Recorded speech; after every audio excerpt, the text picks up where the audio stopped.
Examination reschedule ചെയ്ത കാര്യമൊക്കെ എല്ലാവരും അറിഞ്ഞു കാണുമല്ലോ.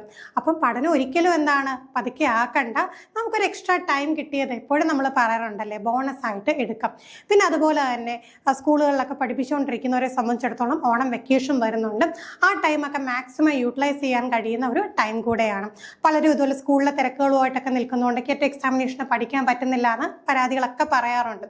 പക്ഷേ ഈ ഒരു സമയം നമുക്ക് ബോണസ് ആയിട്ട് കിട്ടിയ സമയത്ത് എന്ത് ചെയ്യുക, തീർച്ചയായിട്ടും നല്ല രീതിയിൽ പ്രിപ്പയർ ചെയ്യുക. നമുക്കറിയാലോ ക്വാളിഫയിങ് എക്സാമിനേഷനാണ്, വാരി വലിച്ച് പഠിക്കേണ്ട ഒരു ആവശ്യമില്ല. ഇനിയുള്ള സമയം എന്താണ്, സ്മാർട്ട് വർക്ക് ആണ്. നമ്മുടെ ചാനലിലാണെങ്കിൽ നിങ്ങൾക്കറിയാം, വീഡിയോസിലൂടെ അറിയാൻ കഴിയും, വളരെ കുറച്ച് കാര്യങ്ങളെ നമുക്ക് പഠിക്കാനുള്ളൂ. അത് കൃത്യമായിട്ട് പഠിച്ചു കഴിഞ്ഞാൽ അവിടെ നിന്ന് തന്നെ ചോദ്യം വരും. നമ്മുടെ കോഴ്സുകളിലാണെങ്കിൽ ഓരോ ടോപ്പിക്കിൽ നിന്നും ആവശ്യമുള്ളത് മാത്രം വാരി വലിച്ച് എഴുതാനുള്ള ഒരു എക്സാം അല്ല, കോമ്പറ്റേറ്റീവ് എക്സാമിനേഷൻ അല്ല, ക്വാളിഫയിങ് എക്സാമിനേഷനാണ്. ഏറ്റവും പ്രിസൈസ് ആയിട്ട് കാര്യങ്ങൾ പഠിച്ചുകൊണ്ട് നിങ്ങൾ എന്ത് ചെയ്യുക, മുന്നോട്ട് പോകാം. മാക്സിമം ക്വസ്റ്റ്യൻസ് വർക്കൗട്ട് ചെയ്യും. നമ്മുടെ ചാനലിൽ തന്നെ എത്രയോ ക്വസ്റ്റ്യൻസ് നമ്മൾ വർക്കൗട്ട് ചെയ്യാറുണ്ട്. അതിൽ നിന്ന് തന്നെ ഒരുപാട് സ്കോർ നേടാൻ സാധിച്ചു എന്ന് പല സ്റ്റുഡൻസും പറഞ്ഞിട്ടുണ്ട്.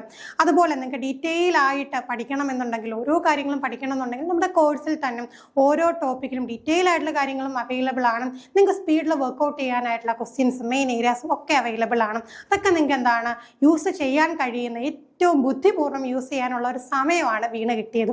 ആ സമയം വേസ്റ്റ് ആക്കാതെ എല്ലാവരും നല്ല രീതിയിൽ പ്രിപ്പയർ ചെയ്യാം. ആഘോഷങ്ങളൊക്കെ വരും, പക്ഷെ അതിൻ്റെ ഇടയിൽ എന്താണ്, നമുക്ക് പഠിക്കണം, നമ്മുടെ ഒരു കടമ്പ കടക്കണം, ക്വാളിഫയിങ് എക്സാമിനേഷൻ എന്നുള്ള കടമ്പ കടക്കണം എന്നുള്ള കാര്യം ആരും മറക്കരുത്. ആ ഒരു കാര്യം മനസ്സിൽ വെച്ചുകൊണ്ട് തന്നെ ഒരിക്കലും പഠനത്തിൽ പിന്നോട്ട് പോകാതെ മുന്നോട്ട് തന്നെ പോവുക. നിങ്ങളെ എല്ലാ ഹെൽപ്പും തന്ന് കൂടെ നിൽക്കാനായിട്ട് ടീം I+ കൂടെയുണ്ട്. അപ്പോൾ എല്ലാവരും നല്ല രീതിയിൽ പ്രിപ്പയർ ചെയ്യുക. ഇത്തവണ തന്നെ കേട്ട് എക്സാമിനേഷൻ പാസ്സാവാൻ എല്ലാവർക്കും സാധിക്കട്ടെ. മറ്റൊരു വീഡിയോയുമായി വീണ്ടും കാണാം. താങ്ക്